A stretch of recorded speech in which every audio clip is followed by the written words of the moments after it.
March 2025 pa lang, si Speaker ay nagpaparinig na sa akin sa aming meeting that he will shoot me if I will talk. At pagkatapos niyang sabihin sa akin in a phone call na, "Don't come home, we will take care of you," tumawag ulit si Speaker Martin at sinabihan niya ako na pag umuwi ako will be dangerous. Kasi they might hire someone to do a rob out on me or hire the police to kill me while in jail. Una pa lang ito sa magusto kong ibunyag. Marami pa akong dadalhin sa liwanag. Isa na dito ay yung kay Henry Alcantara, ang DPWH boys, ang sinasabi nilang halaga sa ICI ay 21 billion. Hindi po totoo yan. Ang totoong numero ay 56 billion pesos at yung pong halaga na yan ay kay Pangulong Bongbong Marcos at Martin Romualdez na punta lahat. Ilalabas ko po ang buong detalye sa darating na mga araw.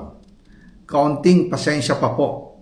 Sana po ay hindi nila ako mapatay bago ko mailabas ang lahat.